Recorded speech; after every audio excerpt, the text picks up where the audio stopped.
Hi everyone, welcome to episode 6 of the Rogers TV series special on community diversity and inclusion strategy. Today we'll be talking about priority number 5, removing barriers to employment. Today we'll be hearing from the chair of this priority, German Gutierrez, as well as a few community champions who take part in this priority as well. Let's jump right in. So now we're here with German Gutierrez. Thank you for joining me today. I'm just going to ask you a few questions to get some understanding about this priority. Could you just please tell me how did you get involved in this? Thank you. I got involved actually several years ago. We started working with what was then the idea that ultimately became the London and Middlesex Immigration Partnership, the LMLIP. And it was a beautiful initiative. We were working with what was then called the inclusion and civic engagement idea. Right. And this was supported with funds from CIC, from Citizenship and Immigration Canada. And I was the chair of that ICE committee, we called it. ICE meaning Inclusion and Civic Engagement. And it was a beautiful message in the sense that inclusion and civic engagement means let's be open, let's be diverse, let's be inclusive, and the only way to do that is by inviting the people who are coming to our land, to our territory, and invite them to be part of us. Let's not let them feel like they are they and we are us. Let's tell them we are we, and let's come together as we, who we are, and join forces and get you settled and get you working towards a purpose. That purpose meaning, let's see how faster we can move you towards an active participation in the events of your community. It was a beautiful experiment, and it still is. The LMLIP has been there for several years now, and they have done beautiful things. When I ran for federal office back in 2015, I withdrew from the LMLIP because it would have been a conflict of interest, of course. And now, when I retired from politics altogether to dedicate myself to my journalism and my teaching at Fanshawe College, I decided to submit my name as a volunteer, once again, as a community volunteer. And we started working on what then was the seed of the CDIS. And I think the CDIS, that community diversity and inclusion strategy of the City of London, is a true example. And it's a true example for many cities to follow. I think we're on the right path. And we're doing a beautiful job of giving a sense of priority to the many things that our people are saying, hey, we need this to be taken care of. Right. And that brings me to my next question. So what exactly is this priority about? Can you speak to that, please? This priority, I think, is like one of those key anchors. It's like when you talk about staple foods, this would be the staple priority. Because without employment, without good, healthy employment, people will always be at odds. And now that we're speaking in this reality of the times of COVID, it has become extremely difficult, even for us as members of priority number 5, to put a name, a concrete action to the many difficulties that arise because, of course, the pandemic has meant loss of jobs. Right. And then also increase of precarious work. A lot of whole change, the change of the way we interview and how people get jobs. Yes, absolutely, definitely. That has forced us to sort of migrate our initial vision. We've had to put some of our actions or concrete actions that we had planned for priority number 5 and put them on hold to tackle the ones that come up right now and the things that we can do as concrete actions. Because again, we could be sitting at a table and speak from here to kingdom come. We need to look for concrete actions, and that's what we're doing at priority number 5. What does this priority focus on right now in particular? We are focused on looking at and addressing the barriers to the employment of people in London, Ontario. And the barriers to employment need to be first qualified and then quantified so that we can properly address them. And by that I mean what are barriers to employment? Some are language barriers, some are discrimination, some are on the basis of ethnicity, et cetera, and whatnot. Some are barriers because there's not enough information. There's a lot of employers who are looking for people and they can't find them because the people don't know that they're looking for them. As simple as that. Right. And then there's also barriers of credentials. A lot of people who are looking to be properly credentialized in the country encounter extreme difficulty Hmm. because the credentializing bodies uh, impose a certain amount of barriers. And so I guess what we need to do is to analyze each one of those barriers. That's what we aim to do. And with the help of our students from Fanshawe College, from Western University, and we're trying to map that out. Right. And this has become a priority. Let's map. Let's see what are those difficulties. Hmm. Let's see how we can bring the message to the people who are engaged in the field, namely employers and potential employees, to create those opportunities. But that has become our priority right now. And we certainly could use some more Hmm. because as COVID advances, the restrictions that have led to the need, and it's been placed all over the map, people are looking for more people to engage as hospital workers, to engage as um, care givers for seniors places, and they are high risk employment. But with the proper education and the proper training, people will be able to get a job in those areas, and they're going to be useful in Canada. Before we wrap up, do you have any final thoughts or anything you wanted to sort of part with? The one thing that will never leave my mind is the fact, and I said this in one of our first programs, we will only be as strong as our weakest citizen. And that means that as we strengthen the possibility of healthy employment, and that means not partial employment, insecure employment, but good, um, healthy, full time employment with all the protections, that will strengthen our citizens. That will provide protection for our children. If a father or a mother who have kids cannot have the money to bring home to those children, we're leaving those children unprotected. So as we strengthen the job opportunities for people, we're making those families stronger.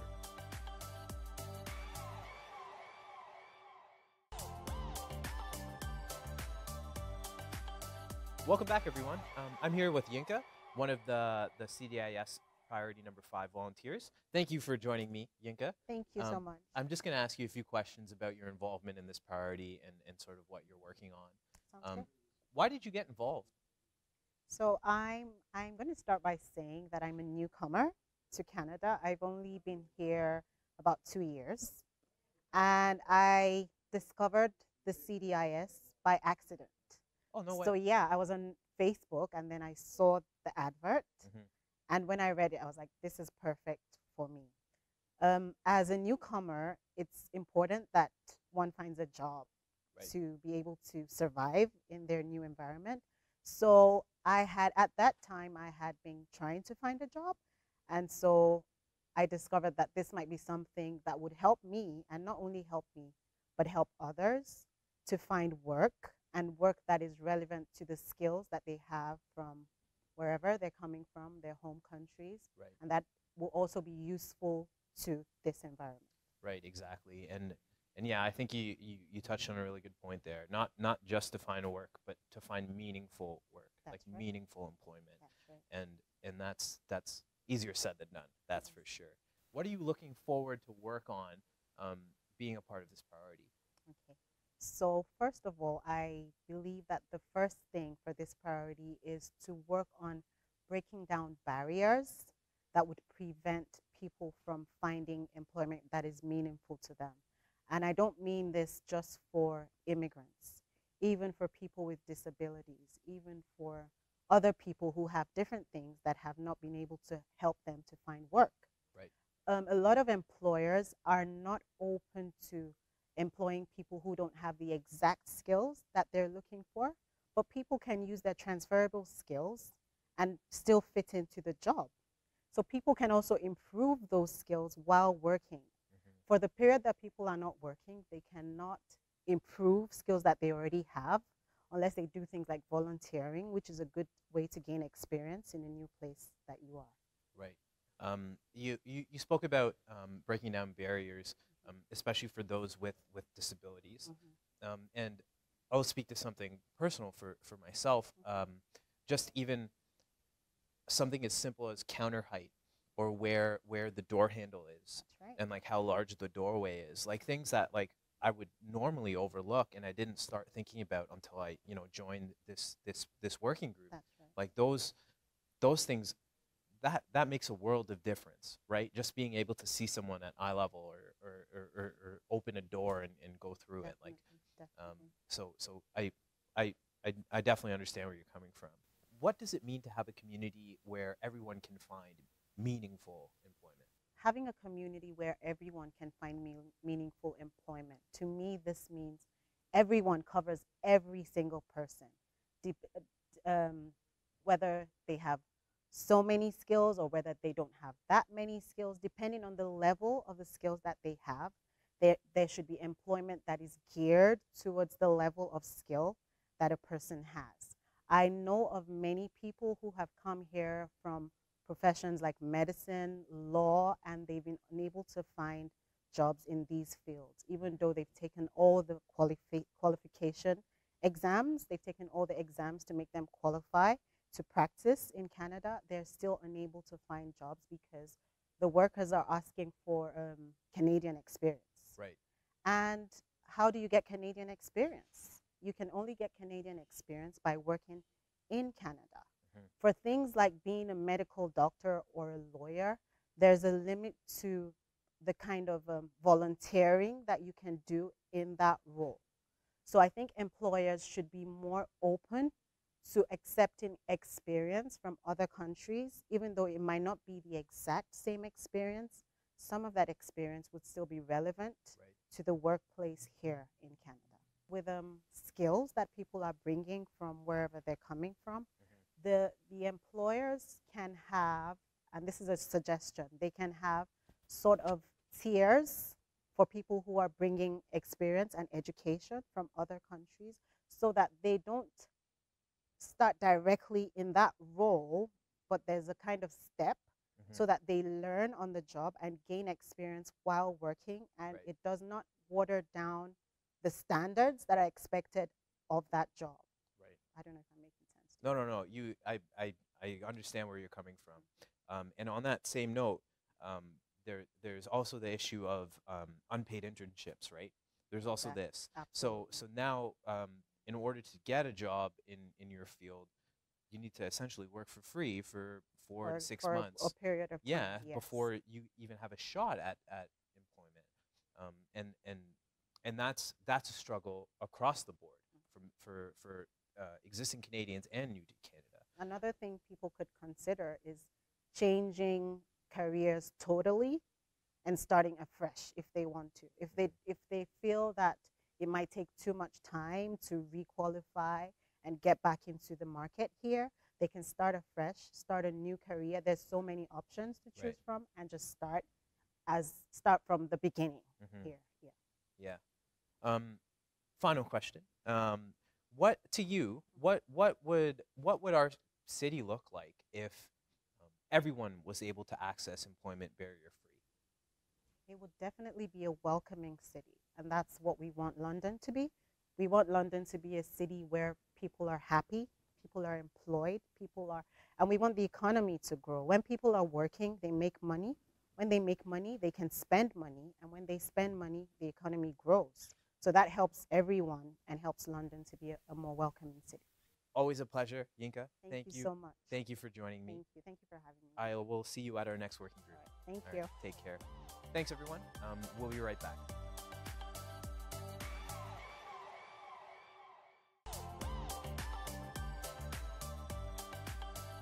Welcome back, everyone. I'm here with Theresa, one of the community champions for this priority. Welcome, Theresa. Thank you, Matt. It's always a pleasure speaking with you. Oh, same as well. So I just have a few questions to ask you about why you got involved in this priority. So I guess the question is the same. What pushed you to take part in something like this? Thank you, Mark, for that great question. What got me interested to join the strategy group is because I was motivated by some of my professors in Western. I just finished from Western University, and it was very glaring that we need to get involved and be engaged in our community to see change. So I was privileged to meet with Dashi Lacey. She's also in the CDIS committee group, and she definitely recommended the CDIS group because I'm very passionate to add value in my community. So that is one of the reasons why I got involved. And another reason why I got involved is because as a Nigerian Canadian, I can relate with what people going through in the area of getting a job and also facing barriers that are limiting to get a meaningful qualified employment that matches the experience that they have. So I believe that my voice, my knowledge, my experience would be able to help and contribute to the CDIS group. What is something that you're looking forward to doing as a part of this priority?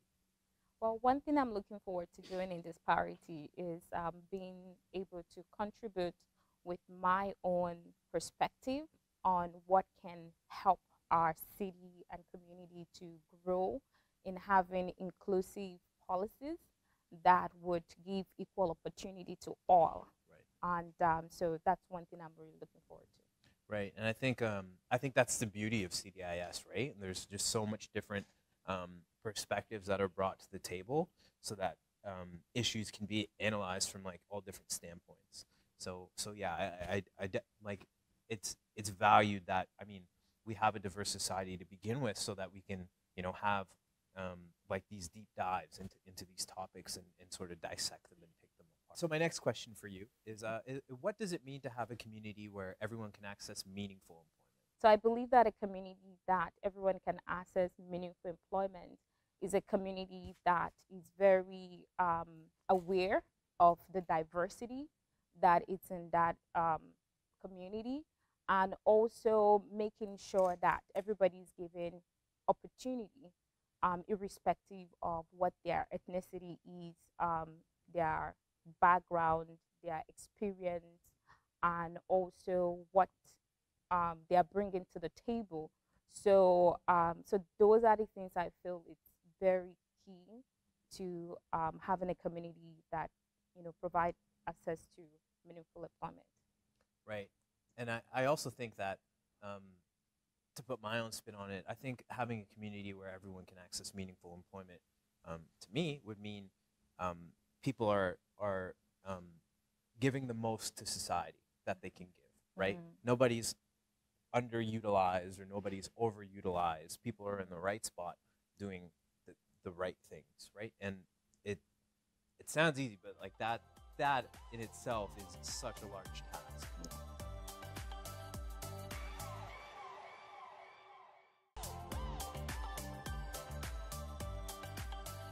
So my next question for you is what would society look like if everybody could access employment barrier-free? I believe that society would be a place where people can call home, because a home is a place where you know that you're comfortable, you can have access to everything that you need. And when a society has all of those things, then people can thrive. And I believe that in that same society where people have access to barrier-free employment is where people can easily also invest into that society, because they are getting the best from the society, because they have a good standard of living. They are comfortable, basically. And also, I believe that when we all do it together, right, where nobody's left behind, I believe that, that society can only just progress. And I also have this, perception of the human body. The human body can only function when all of its parts are all, working together towards productivity. So I believe that, a society that is barrier-free employment, when everybody's working together, then we can be, very productive. And also, that would definitely impact growth, all around in the society. I know Rome, was not built in a day. It's gonna be a continuous, journey. So I believe that, it takes also the mindset of the residents in the city that, okay, I have a part to play, you have a part to play, as an employer, as an organization, as an institution, as a leader, as a privileged person, or whatever position, as a stakeholder. I would do my own part, that, all any barrier that would prevent anyone from getting something meaningful is dealt with, or it's put into consideration. So, another thing I do want to say is that, a society that provides access to barrier-free employment is a society that, the other people would be happy to come in to invest as well, because everybody want to associate with something that is good. So if London is growing, booming, thriving, investors will be interested to come and, create and start something new, and that would definitely impact, the lives of the residents in that city. So, I know it's gonna take a lot of work, but I believe strongly when we work together, and, we have the consciousness in mind that, we need to create space and make space for every diverse person, for every ethnicity, and making sure that it's a deliberate, it's very intentional, and it's going to be a continuous work, that, any barrier or limitation that would put anybody behind is taken out of the way. So I believe that, with that consciousness, would definitely have a city that's going to be barrier free. Right, and it's more than just it's more than just paying lip service to removing barriers, right? Like Yes. that seems to be the hot topic now. Like we provide barrier-free employment. It's more than just writing that on a job description, right? It's actually embodying that in company philosophy, in the Yes. way that the company culture, right? Yes. Like that's what it's about. Yes. And yeah, you raised some really good points. It's always a pleasure speaking with you, Theresa. Oh, likewise. And I will see you at the next working group. Oh, definitely. Thank you, Mark, for having me. Thanks for watching, and thank you to my guests for joining me today. On our next episode, we'll be showcasing some highlights from all of the priorities and recapping things that we feel are very important for this work across all priorities. So be sure to stay tuned for the next episode. If you want to learn more or get involved, head over to london.ca/CDIS to fill out a volunteer application and join us at one of our working groups. Thanks so much for watching, and we'll see you next time.